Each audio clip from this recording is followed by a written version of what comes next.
We ask ourselves, who am I to be brilliant, gorgeous, talented, fabulous, literally me? Actually, who are you not to be? You are a child of God. Frick, dude. Your playing small does not serve the world. Oh. Okay, what's up? Y'all, sometimes I truly wonder if I have bipolar disorder, because I just feel like the energy of being like so vibrant and like bubbly all the time is not sustainable for me, like 100%. I don't know how to describe it, where like I'll have days where I'm just like really like I'm just like bursting, and then like I need a few days to like recover from it, where I'm like, okay, now I need to like ground myself and my energy is a little more centered. And I just find that kind of curious. And so I've been like, do I have bipolar disorder? Like, I can't tell. I don't know. I mean, it wouldn't shock me. I have so many other things, and I'm like, yeah, it makes sense. My life is colorful. My mental state is colorful. But it's not like I'm like so dangerously swingy, you know what I mean? It's just more like, okay, today my energy is more like internal. So I don't know, and I don't know if it's just like I need to go exercise so I can, because I went for a walk today instead because I wasn't feeling the like exercise mood. But what I also wanted to talk about was just the healing process, and something I've been really struggling with is I've gone to so many years of therapy to work on receiving healthy love and attracting healthy partners, and yet I still can't seem to break that cycle, and I feel like I get like blindsided by things, and I just can't feel like I can't even stress how unsexy it is. Like, when I know people are, therapy is like trendy almost now, but the reality for me is like I've done so many kinds of therapy, so many different kinds of things, and yet I tend to wind up in similar situations, and it is so, I want to say aggravating, but also just like demoralizing almost. Like, how can I not be in these same places? And so I'm in this like entanglement right now with this boy who's very avoidant, and I don't know how to untangle the things, and I keep trying, and it's just so unfun and so unpleasant. And then when he's not in my life, I'm like so deeply sad. Like, it's just this thing that I keep just saying like, okay, the only way out is through. I just keep moving through it and trusting that it's not going to last forever, that the dawn will break. And I think it's especially hard because I'm living in a place where I'm away from like my friends and everyone, and I'm meeting new friends and new things are unfolding, but it's very slow. And as a result, it just feels so, yeah, like, I don't know, just really difficult. It's very difficult, I guess. So anyway, that's my day today. Is like, I'm learning so much from God all of the time. And then sometimes I just have like so much time on my hands, and I'm like, what am I doing? And how do I make use of all of this time and space? And my anxiety is like here one day, gone the next day. One day I'm feeling like ultra confident and who gives a rat's, and then I don't, it's just like not beautiful. But maybe it is beautiful. Maybe the thing that's beautiful is the reality that life is so messy and so all over the place and so unfigured out and so alive and so full of experience. And so maybe that is the beautiful thing, is that, wow, what a deep experience this is, and just seeking to grow and become so that newness is in my life and that I'm attracting new people, new experiences, new things. So here's to that. Beautiful. Hope you're having a wonderful day wherever you are in this world. Goodbye. Okay, what is bad, my dudes? That was funny, huh? Okay, alright, so I'm gonna go take myself to dinner because I was feeling sorry for myself, and then I thought, forget feeling sorry for yourself, but I wore sweatpants underneath these pants, baby. Sugar honey iced tea, gonna be so warm. But I was like, maybe I'll get pizza and like feel sad and watch a movie, and then I thought, or I could be healthy and go eat a pizza gluten-free from a place that's right down the street from me, and bring a book and sit there and like be productive and have a beautiful night where I'm taking myself to dinner. Yes, that's what I'm gonna do. So actually I'm very excited about it. Also, look at this cute outfit that I wore the other day. Thank you. I made these overalls wise as serpents, and I painted some snakes on them, and they've got some flames at the bottom. I bleach dyed them as well, and then this cute little shirt, but I never took a video of me wearing it because I've been lazy at my outfit post, but you know, that's what's up. And then this little Connor sweatshirt, and then my thrifted Paris pants. So, oh my gosh, this I got in Paris. These I got in Paris. This coat I did not get in Paris, but this bag I got in Paris. Look at me, little world traveling double chin gal. Wow, beautiful. Okay, see you later. See you on the happier side. Am I right? Am I wrong? Am I right? Am I right? Gonna be right, yeah. Okay, I'm so proud of myself. I was in the bathroom on my way to go to dinner, and then I decided instead to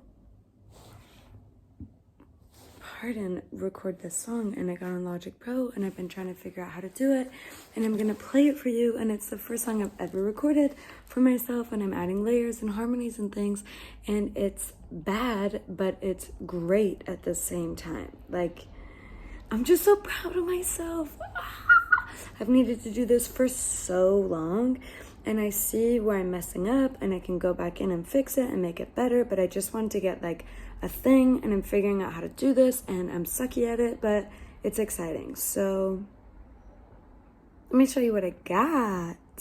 Okay, so first of all, let me just show you. These are literally recorded using my phone, and then I just like guessed on the timing, which next time I'll do better and I'll use a metronome. But I don't have a microphone or anything fancy. I literally just am using voice memos on my phone and then affecting this vocal with this little plug-in here. And I don't know how to fix the levels of the volume, and these are snaps that I did for the beat. I'm literally gonna be like the first 10 seconds, and I like kept screwing it up and it was not working, but here we go. Oh no, here we don't go because headphones are plugged in. Okay, let's start it over. Oh crap. Okay, let's see. Okay, let's see.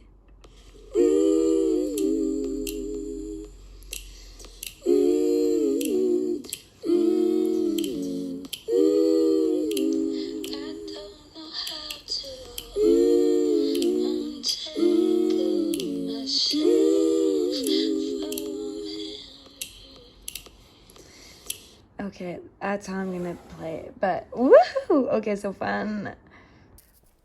Okay, y'all, I'm just on my way, gonna go get some pizza, some gluten-free pizza from this place called Franco Manca. It's literally just a chain, and catch me being not creative, but it's also delicious. I went there, took my friend there the other day after Evensong, and had a pizza that I liked. So listen, I'm gonna go back and get that pizza that I liked.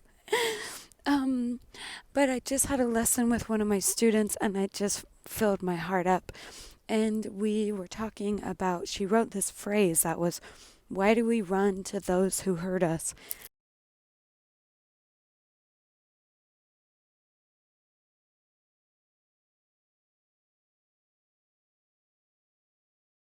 And I thought, oh, geez, what a question and what a concept, and how relatable is this to me right now? And the thing is, sometimes I don't know what my answer is. One, I don't know.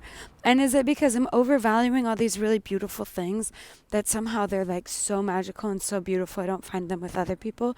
So when this person really hurts me, I'm like, well, take it, collectively there's all these really good things, so I'm okay with when it really hurts, but that's also not chill. Like I'm not into that. So figuring it out one piece, one step, one day at a time, 1 hour at a time. I'm learning how to really just fall in love with the present moment, so then I'm not worried and anxious about anything in the future or what is or isn't happening.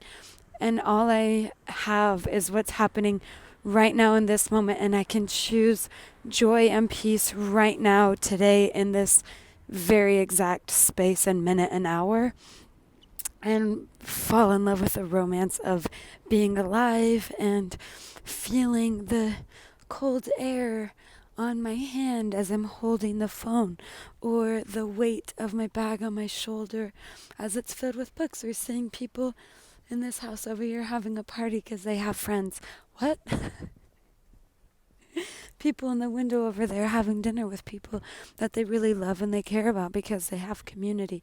Oh, wait, what? Wait. Oh, wait. Hold on.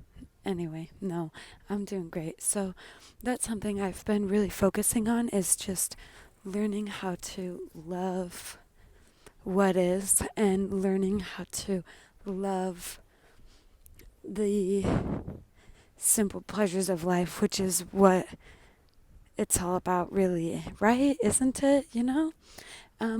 A mantra that one of my life coach therapists would tell me to recite and to remind myself is, my natural state is joy and all I have is now.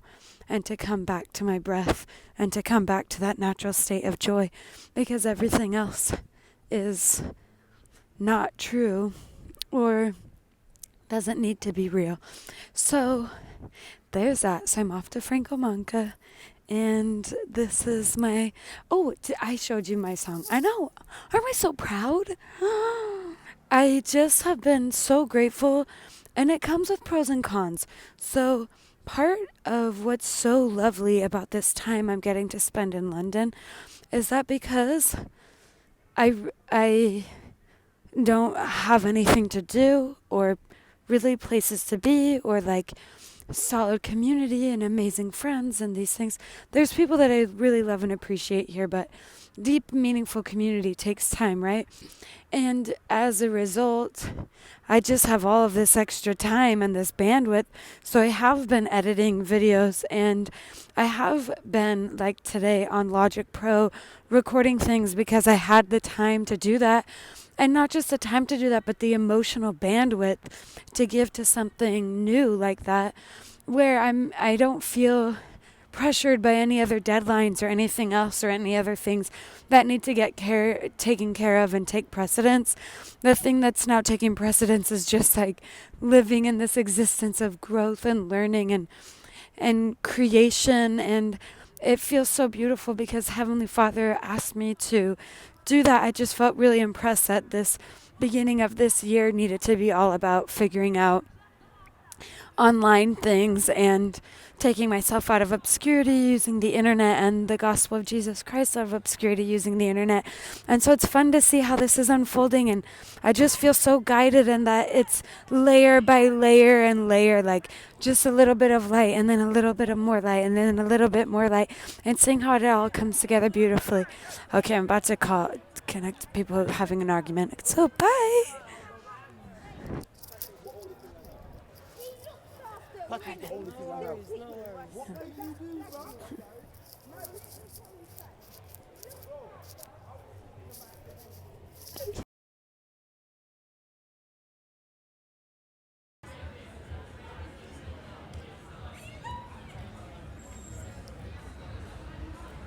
Okay, what's up, homies?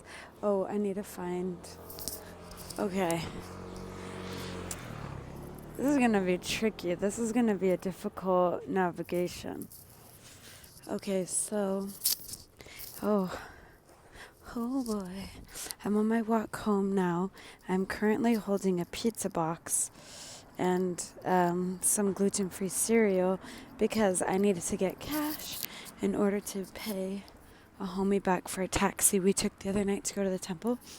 But as I was reading today at dinner, Jay Shetty's 8 Rules for Love book, I just was feeling super lonely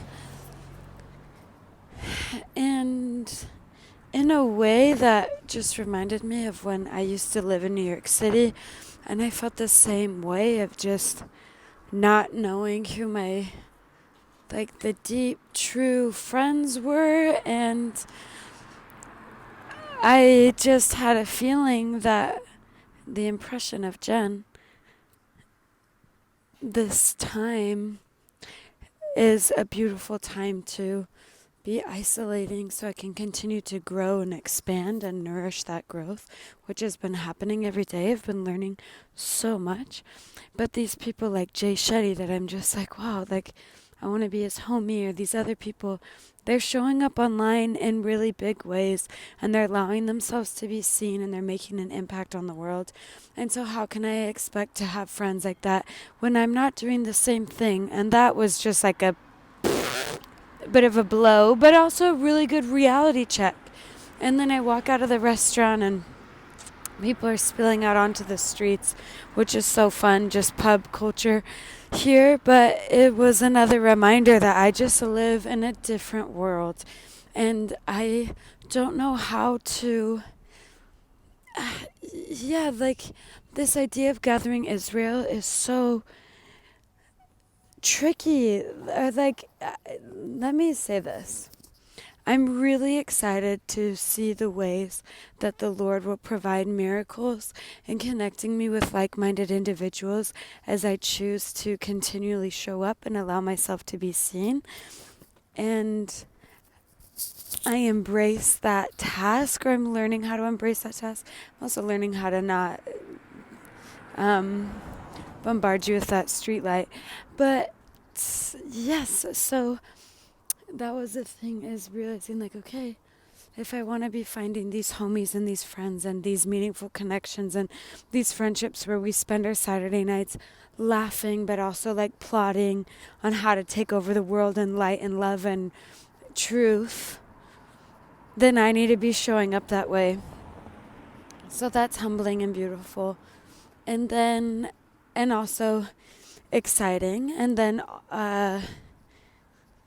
the other thing too, I was sitting there reading this book, the 8 Rules of Love book again, and it talked about how love is this daily practice and showing up daily in a partner that like every day you're working on whatever.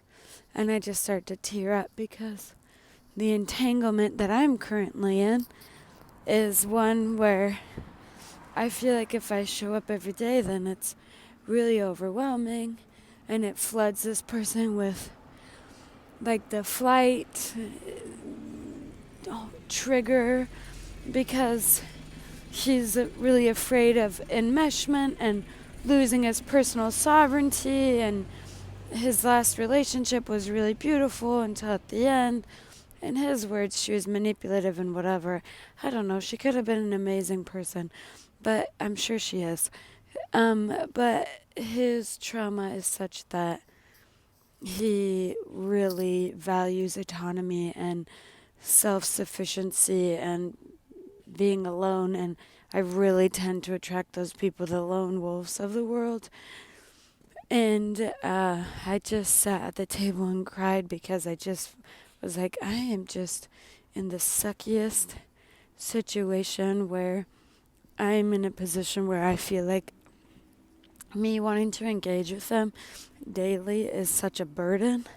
And I'm not even talking about like 40 calls throughout the day at all. It's literally even just like one text being like, hey, like, how are you? Like, building actual momentum in a relationship and things you can grow from, instead of like such sporadic communication. But then when we do communicate, it's really beautiful and really powerful, and we get along so well. And I just feel like there's all these things where we're so aligned in that I've never experienced with somebody else. And again, in the beginning, there was distance. We didn't communicate every day, but I valued that. I was really grateful. If people show up and they want to communicate with me every day and I barely know them, I'm like, sorry, this is overwhelming and this is a bit much. But then when it was like 3 months in, and then this is the boy from France, so it's also complicated because it's long distance, right? So I didn't meet him for 3 months, and then we spent this week together. And it was beautiful, but also that same dynamic would happen. We'd get really close one day, and then the next day he'd like be a little distant, and then like really close, and a little bit distant, and really close. And I just saw him the other day, and he was really beautiful and really amazing, and he was so good, and he loved it, and he loved being with me, and I know that, and same, and it was so marvelous. And each time I try and leave, he'll say like, "Oh, Jen," and this truly isn't a way to be like, he's manipulative and horrible. No, it's just more like, Jen, like, this is so beautiful and so good. And I'm like, frick, dude, I know. Like, why are you telling me something I don't know? I totally understand.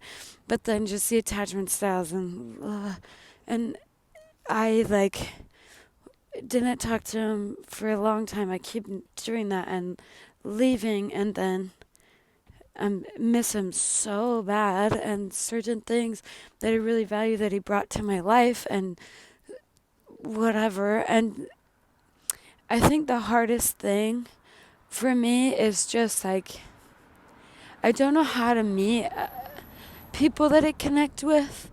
And today I was sitting at the table at dinner because I just felt so hopeless. Like, I turned 31 in a couple of weeks, like less than a month.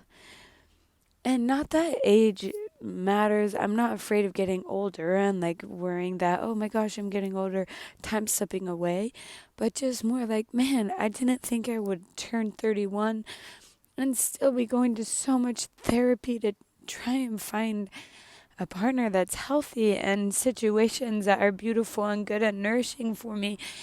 And how sad is it that I'm eating dinner alone, reading a book about like couples working through problems, whatever, like this specific chapter, and just longing to have somebody that will even like want to talk to me every day, and that I want to do the same thing, and that I don't like, partly this person's still in my life because it's like I don't meet people very often that I feel connected to, and then I'm like, oh crap, is it just trauma bonding? Like, I'm so sick of going to go work on my brokenness again. It's like, oh, I don't want to go through that cycle. I'm so sick of showing up to get help from somebody because of some brokenness thing in my life in my past that creates unwanted results.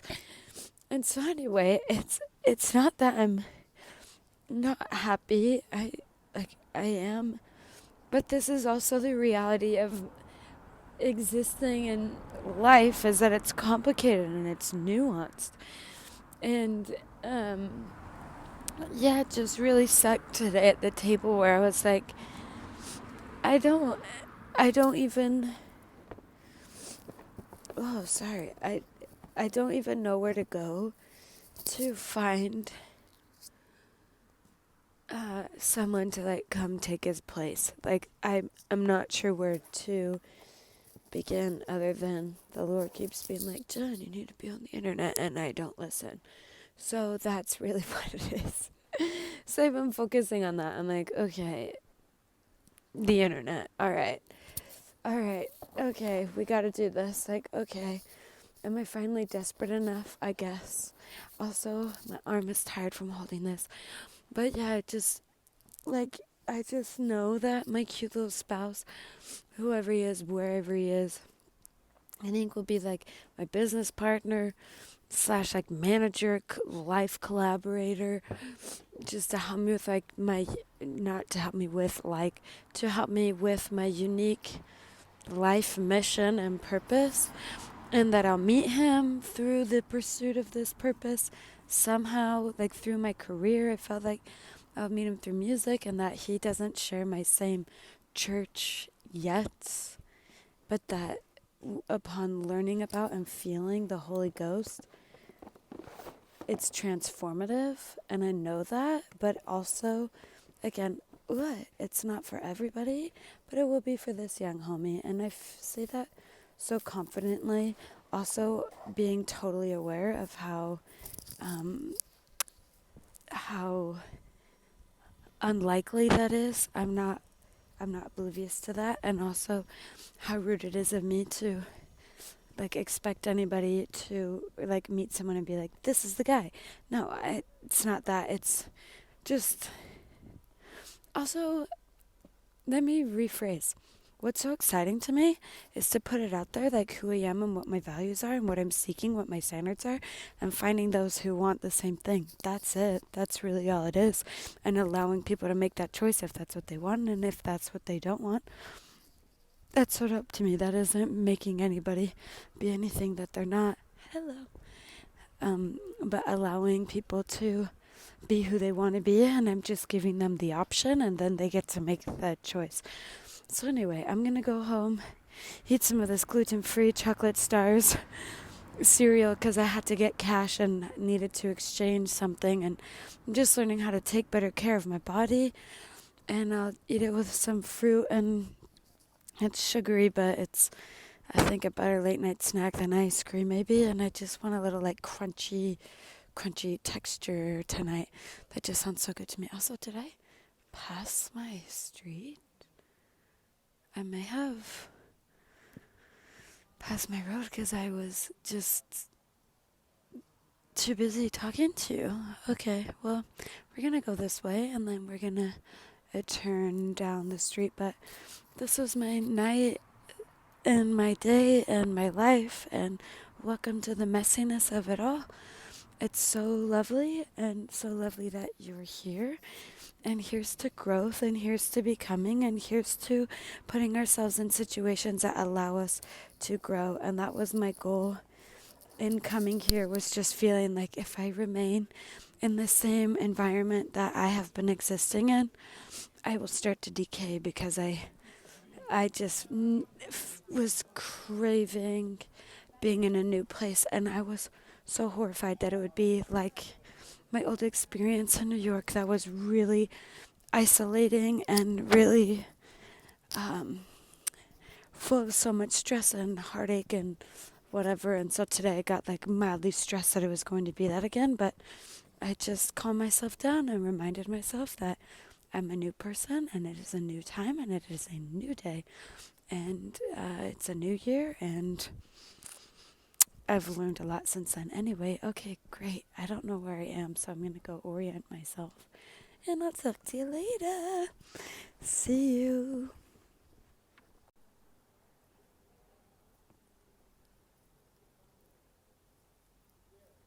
Okay.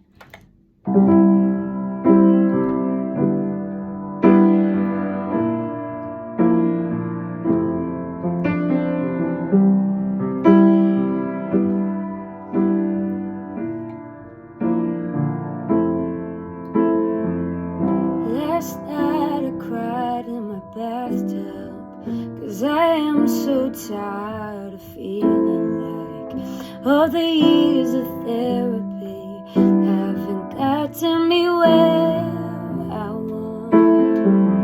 I still don't know how to receive love. I'm nearly 31 years old. Anxiety soaks me like a flood, frantic to find the boat. 'Cause I have a gift of seeing the good in everyone that I meet. So I found a man with 1,000 red flags, but I saw shades of pink. Who knew my strength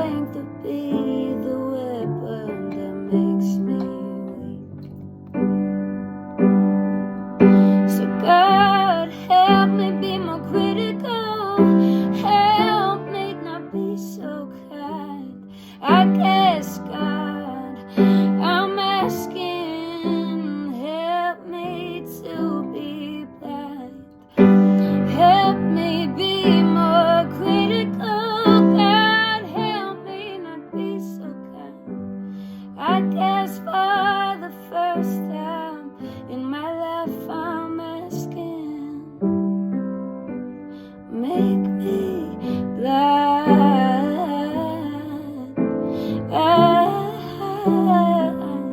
Make me blind.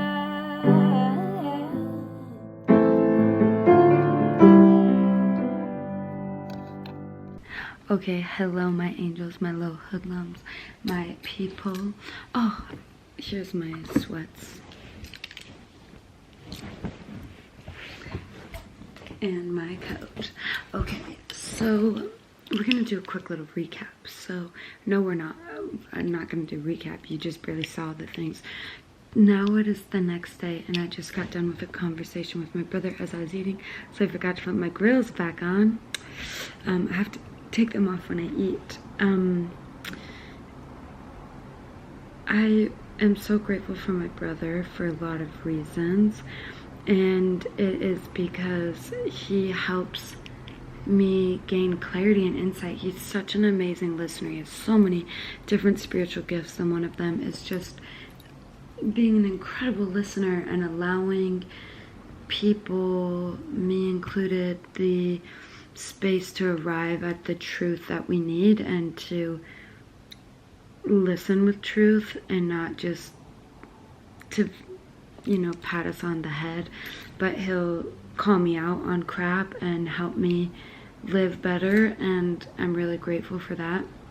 And so I love talking to him when I need these situations, which is interesting because my sister the other day was like, who are your best friends? Like, who will just call you out on things? And I realized, like, I don't really have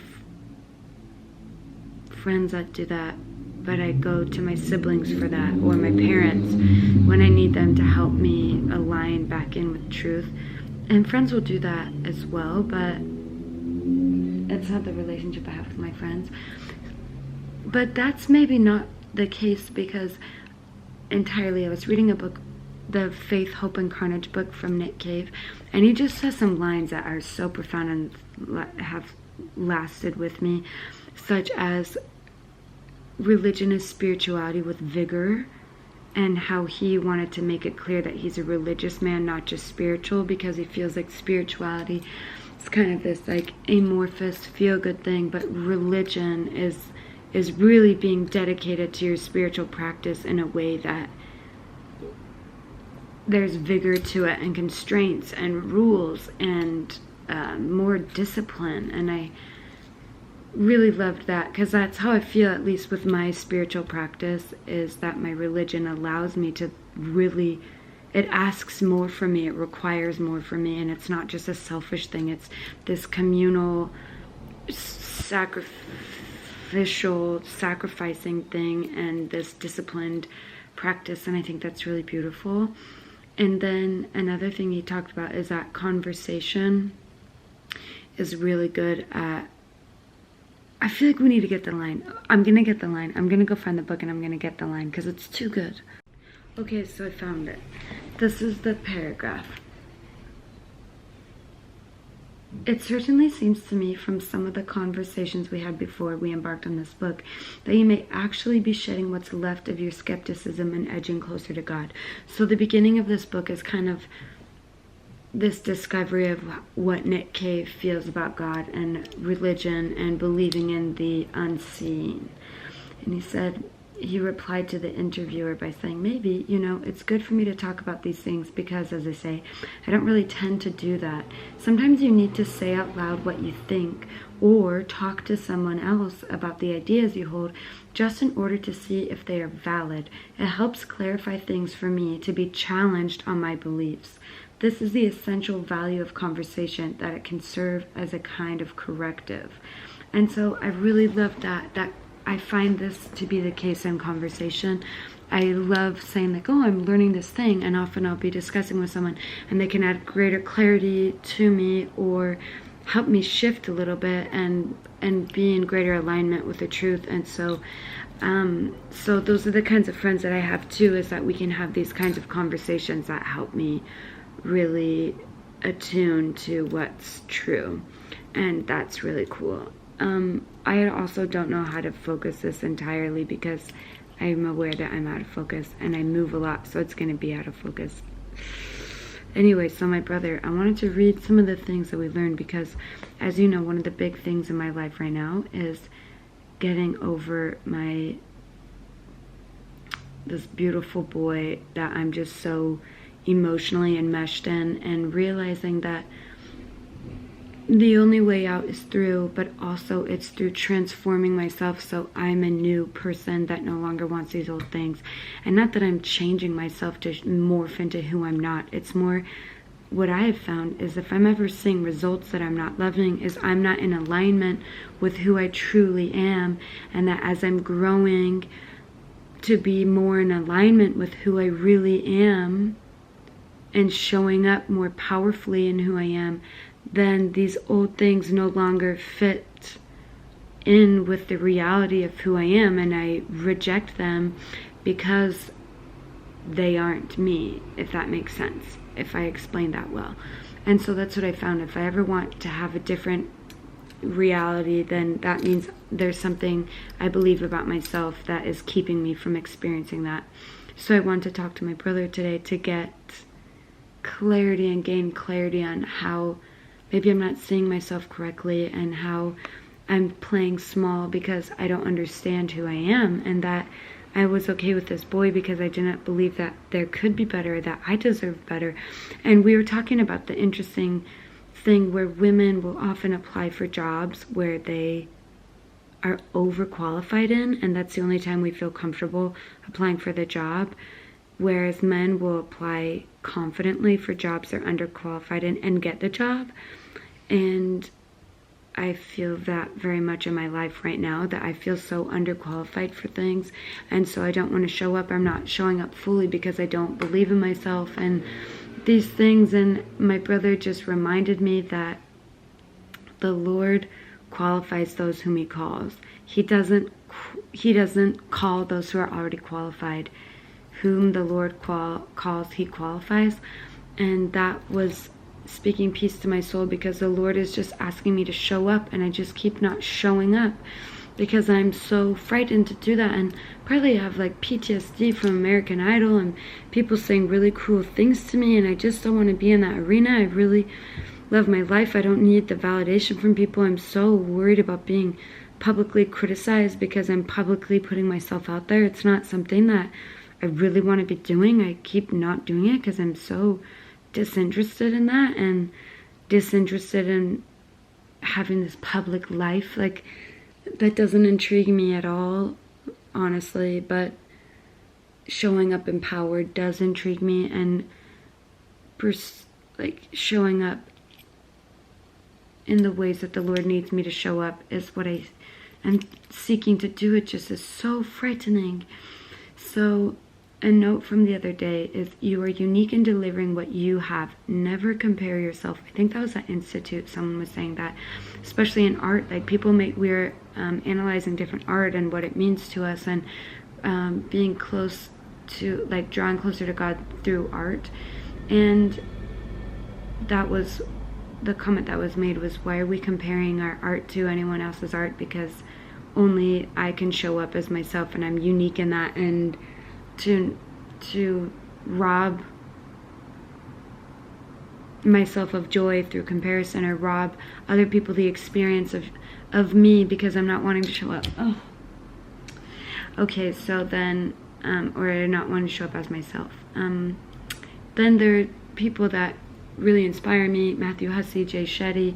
And my brother asked the question, like, how can you, and to have me ask myself the question, how can I be showing up in a way that inspires Jay Shetty and Matthew Hussey, or people like them? And I told my brother that question makes me want to hurl, because I feel like I don't have anything to offer them. And then I was like, it's like the woman in the job applying. Like, I just feel so unqualified that I can't even see myself correctly in how I am qualified. But then my brother was like, no, the Lord calls those who sometimes are not qualified, but he qualifies them through the receiving of the call and moving forward. And Marianne Williamson, she has a quote about us not playing small, and I'm going to look this up right now. You know the quote that I'm talking about, that so many people misattribute it to, I think Nelson Mandela, but maybe he quoted her, but she wrote, the book that it's from is a book called A Return to Love, that is basically a SparkNotes edition of this book called, oh, I have the book. It's about miracles. Oh, flip, dude. A Course in Miracles, that's what it is. And they're like daily practices to receive miracles and see miracles in your life. And the miracles that she talks about are literally just little shifts back into love. Like, we're looking for these like psycho miracles, but really the miracle is anytime we're able to shift our thinking back into love. But I've also been wondering lately, how are ways that I can see and ask for grander miracles, because I just don't tend to ask God for those things. But the Marianne Williamson quote that I will read in a second is from this book, A Return to Love. That's her SparkNotes version of like, I read the Course in Miracles, I taught about it, these are all the things I learned from it. And the Course in Miracles was written, I believe, by two scientists that were friends, and maybe one of them was atheist, one of them wasn't. At one point, I know one of the authors at least was an atheist woman, and then one day literally God woke her up in like a slumber and was like, I exist, and I need you to write this book about how people can access me and access miracles. And this book is not affiliated with any particular religion, but it is about God and accessing and witnessing God through these daily practices. And it's thick, it's a tome. And so Marianne Williamson basically wrote this other book that was like, y'all, if you don't want to read that because it's intense, start with this book, and then this book will lead you, if you so desire, to the bigger version. But this is her quote that she wrote in the book, A Return to Love. Our deepest fear is not that we are inadequate. Our deepest fear is that we are powerful beyond measure. It is our light, not our darkness, that most frightens us. We ask ourselves, who am I to be brilliant, gorgeous, talented, fabulous, literally me? Actually, who are you not to be? You are a child of God. Frick, dude. Your playing small does not serve the world. Oh. Therefore, there's nothing enlightened about shrinking so that other people won't feel insecure around you. I do this all the time. We are all meant to shine as children do. We were born to make manifest the glory of God that is within us. This is painful because I needed to hear this so bad. So again, there's nothing enlightened about shrinking so that other people won't feel insecure around you. We are all meant to shine as children do. We are born to make manifest the glory of God that is within us. It's not just in some of us, it's in everyone. And as we let our own light shine, we unconsciously give other people permission to do the same. As we're liberated from our own fear, our presence automatically liberates others. Part of my issue of showing up online is because feedback too I've received throughout my life of like, Jen, you shine so brightly, like it makes me feel insecure, from people that were really close and dear to me. And so guess what I started doing? Shrinking. It's like when I was a cute missionary for my church, and we have these companions that are literally with us 24/7, sight and sound, sight sound, unless you're going to the bathroom or showering. Like, you're literally always in sight and sound of this stranger that you're assigned to be with. And I would have companions, teaching companions, give me that feedback of like, Sister Blossom, it's really hard to be around you. People really love you. It makes me feel insecure. You're so talented. I feel insecure. I just am in your shadow. And so I started shrinking myself all the time. And if I meet people, I shrink myself so they can feel better, and not because I feel bad about myself. I love myself. It's that I don't ever want people to feel bad when they're around me, and so I play small. So I'm learning how to not be in that space. But that's, I think, too, why showing up on the internet is hard for me. I carry so much baggage. So my brother made the comment that I'm not moving fast enough. So the faster I move, the quicker I will get over this boy, and the faster I move, the quicker I'll be this version of my true higher self that no longer even allows for that kind of old energy to be in my life. My brother gave the analogy that if a fan is moving fast enough, say I'm a fan and Satan's trying to throw any darts or any, things in my way, I'm moving so fast that I literally just blow it all back to him. Like, it can't affect me. But as soon as I start slowing down and the fan is moving slower, he has greater access to hit me and to shoot and get something stuck and caught up and slow me down. And I just thought, flip, that feels really true, and that I need to be willing to put myself out there, that for me is my next step. And today I've been pondering miracles, and I read this quote from our prophet, President Nelson, who's just incredible, and I highly recommend going through and reading his teachings and his sermons because they're so incredible. So in this talk, The Power of Spiritual Momentum, he gives us 5 different tips of ways that we can start seeing this powerful spiritual momentum in our own lives. And he gives us suggestion number 4, seek and expect miracles. And so again, I have this idea in my mind that miracles are just anytime we shift back into love, that's a miracle, which that's true. Like, shifting back into God is a miracle. But how am I limiting myself from asking for bigger miracles? Because I'm scared. I've asked for them in the past and didn't receive them. And so I get spooked to do that. So Moroni, a prophet in the Book of Mormon, a prophet in ancient America, assured us that God has not ceased to be a God of miracles. Every book of Scripture demonstrates how willing the Lord is to intervene in the lives of those who believe in him. He parted the Red Sea for Moses, helped Nephi, again, another prophet that is in the Book of Mormon, that we have record of from the Book of Mormon, helped Nephi retrieve the brass plates, which is ancient record of his people, and restored his church through the prophet Joseph Smith, the prophet of this dispensation, who restored the gospel of Jesus Christ back to the earth in our day, in our time. Each of these miracles took time and may not have been exactly what those individuals originally requested from the Lord. In the same way, the Lord will bless you with miracles if you believe in him, doubting nothing. That part's the trickiest part, is the doubting nothing. Do the spiritual work to seek miracles. What does that even mean? Prayerfully ask God to help you exercise that kind of faith. I promise that you can experience for yourself that Jesus Christ giveth power to the faint, and to them that have no might he increaseth strength. Few things will accelerate your spiritual momentum more than realizing the Lord is helping you to move a mountain in your life. So this is from April of 2022. But then I also want to go back because President Nelson has so many, literally so many talks about receiving and experiencing miracles. So Christ is risen, faith in him will move mountains. So again, he talks about miracles in this. And